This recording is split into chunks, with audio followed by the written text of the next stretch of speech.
The dark of a moonless June night in 1667, Admiral Michiel de Ruyter led the Dutch fleet up the narrow River Medway, stealthily approaching the heart of England's naval power.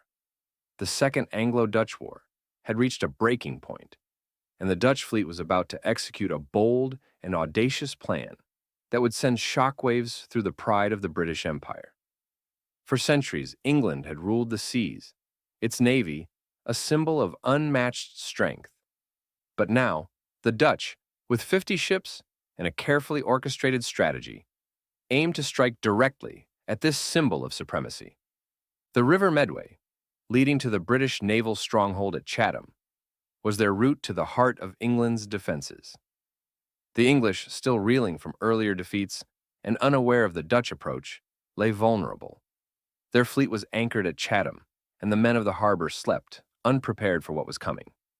The Dutch, however, advanced with deadly silence, moving under cover of night and using their knowledge of stealth tactics. As they neared the harbor, de Ruyter stood on the lead ship, his gaze fixed on the distant silhouette of the Royal Navy's prized fleet, including the flagship Royal Charles. With a sudden coordinated strike, the Dutch boarded the English ships before any alarm could be raised. The English sailors were caught completely off guard. Fires were quickly set to several ships, and chaos consumed the harbor as the Dutch wreaked havoc. The most crushing blow came when the Dutch captured the Royal Charles, the crown jewel of the English fleet.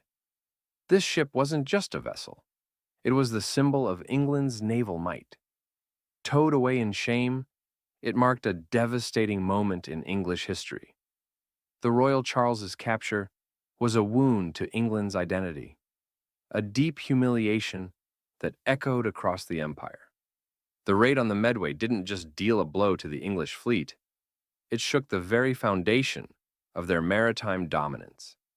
The audacity and precision of the Dutch changed the course of naval warfare and shifted the balance of power on the seas. England, once the unchallenged ruler of the waves, had been humbled, and the Dutch showed the world that no power was invincible.